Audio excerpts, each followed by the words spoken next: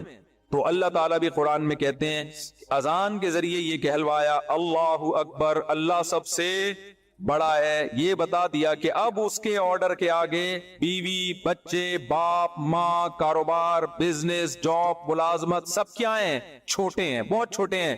کس قدر موٹیویشن ہے. پھر ایک بار نہیں 4 بار. پھر میں گواہی دیتا ہوں اللہ کے سوا کوئی عبادت کے لائق نہیں ہے. جب نہیں ہے تو کس کی عبادت کی جائے گی؟ کس کو مانا جائے گا؟ اللہ کو. اور ہم جو یہ کہہ رہے ہیں شیطان وسوسہ دل میں ڈال سکتا ہے, بھائی ہو سکتا ہے یہ مسلمانوں نے خود سے عبادت کا ایک طریقہ ایجاد کر لیا ہو سکتا ہے خود سے کسی مولوی صاحب نے فتویٰ دے دیا ہو کہ اللہ اکبر کہہ کے لوگوں کو بلایا کرو. نہ ہم گواہی دیتے ہیں اشہد ان محمد رسول اللہ, میں گواہی دیتا ہوں کہ محمد صلی اللہ علیہ وسلم اللہ کے رسول. تو جو پیغمبر ہیں انہوں نے یہ دعوت ہمیں سکھائی ہے, تو یہ پیغمبر کی دعوت نہیں ہے. میسنجر کا کام اپنا پیغام پہنچانا نہیں ہوتا, میسنجر کا کام اس کا پیغام جس کے وہ میسنجر ہے. تو محمد صلی اللہ علیہ وسلم اللہ کے میسنجر ہیں, لہذا یہ آپ کا اپنا پیغام نہیں ہے. یہ کس کا پیغام ہے؟ اللہ کا ہے. اللہ کہہ رہے حی علی الصلاۃ. کتنی زبردست دعوت ہے. تو نبی کی رسالت کا اعتراف کر کے اصل میں کیا بتانا ہے کہ یہ اذان نبی کا پیغام نہیں ہے, یہ اذان کا اصل میں کس کا پیغام ہے؟ اللہ کا پیغام ہے. لہذا آگے جب حی علی الصلاۃ کی دعوت ہوگی, آؤ نماز کی طرف, تو یہ مؤذن کی یا پیغمبر کی دعوت نہیں, ان کی بھی ہے لیکن اصل کس کی ہے؟ وہ تو نقل کرنے والے ہیں. اصل یہ اللہ کہہ رہے حی علی الصلاۃ.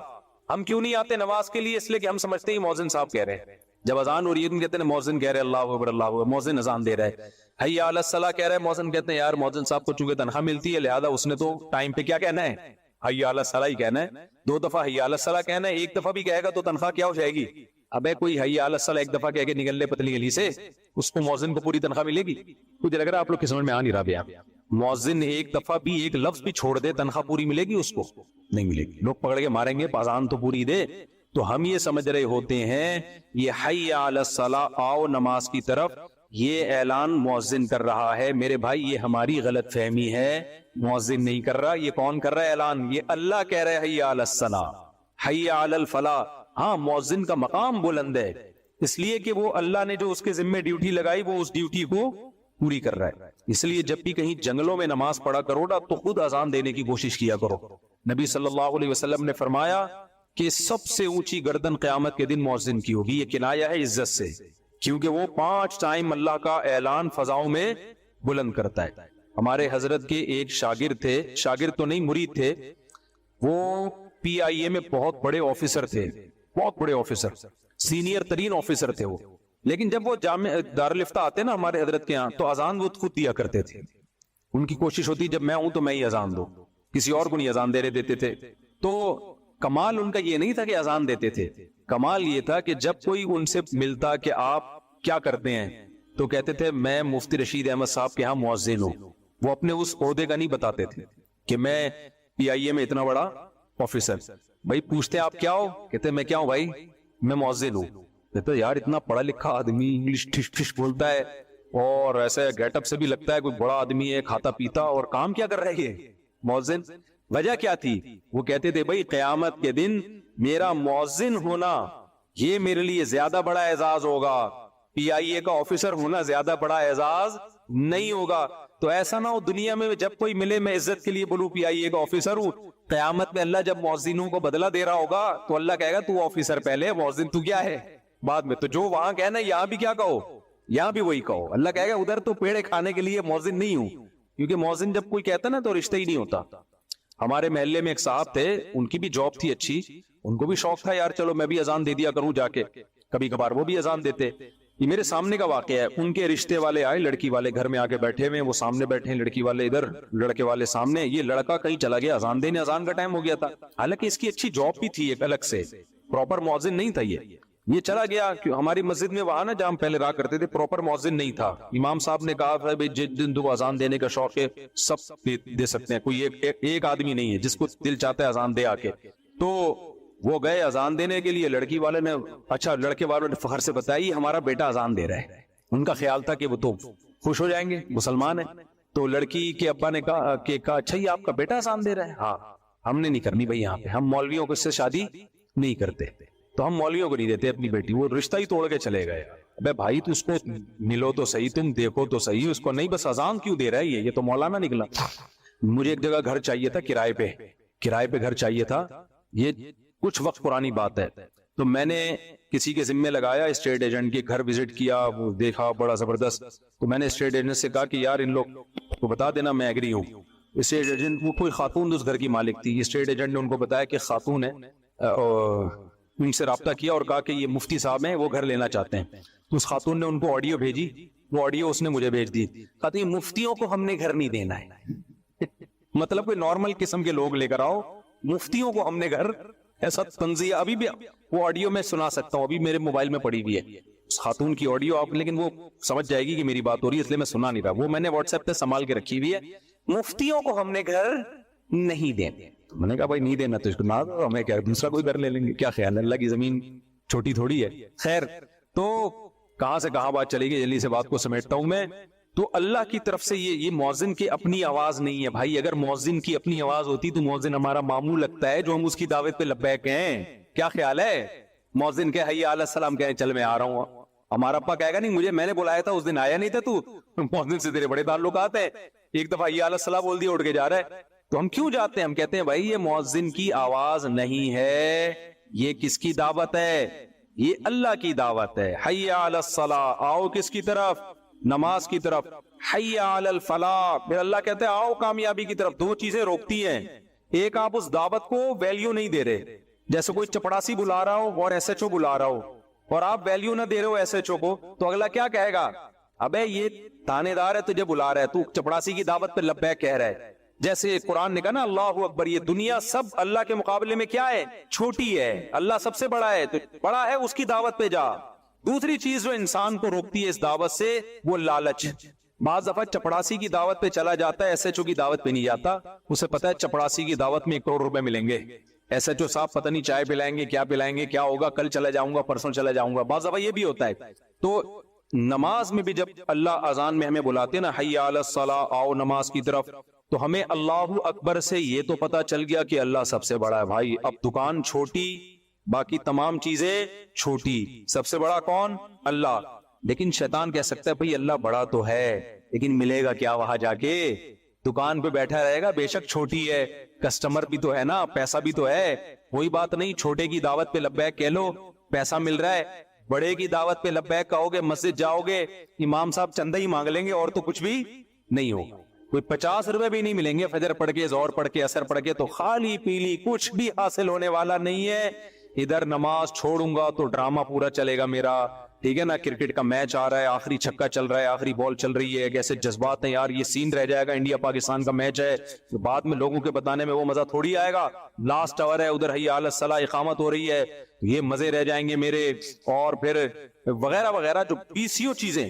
تو اس لیے اللہ نے اس اشکال کا بھی جواب دیا کہ اللہ کی دعوت پر لبیک اس لیے بھی کہو کہ سب سے بڑا ہے, اور حی علی الفلاح, اللہ جو تمہیں بلا رہا ہے نا نماز کی طرف, اس میں کامیابی ہے. تمہیں لگ رہا ہے کہ نماز چھوڑنے میں لذتیں ہیں, حقیقت میں نماز پڑھنے میں لذتیں ہیں. اللہ کی دعوت پر لبیک کہو گے تو وہ تمہیں جو کچھ دے گا, یہ دنیا تمہیں وہ کچھ نہیں دے سکتی. مالا عین الرات, وہ کچھ ملے گا جو نہ کسی آنکھ نے دیکھا, ولا اذن سمعت, نہ جو نہ کسی کان نے سنا, ولا خطر علی قلب بشر, کسی انسان کے دل میں ان لذتوں کا خیال بھی نہیں آ سکتا.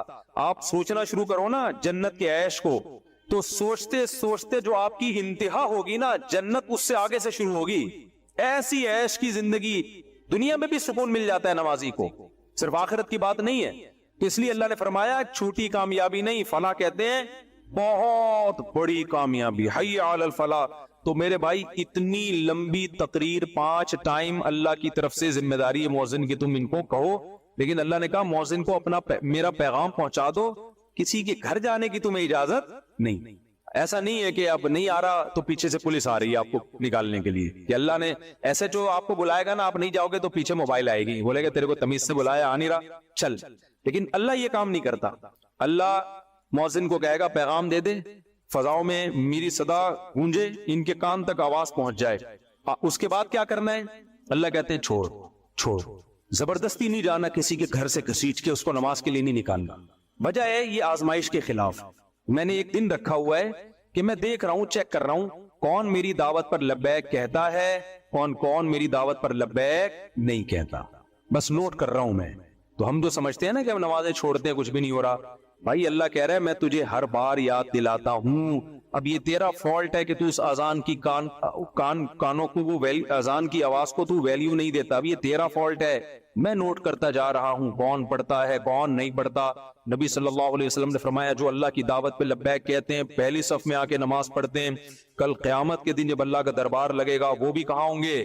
وہ پہلی صف میں ہوں گے, ان کو وہاں بھی پروٹوکول ملے گا. اور جو آخری صف میں ہوں گے وہ وہاں بھی کہاں ہوں گے؟ وہ چپلوں میں بیٹھے ہوئے ہوں گے.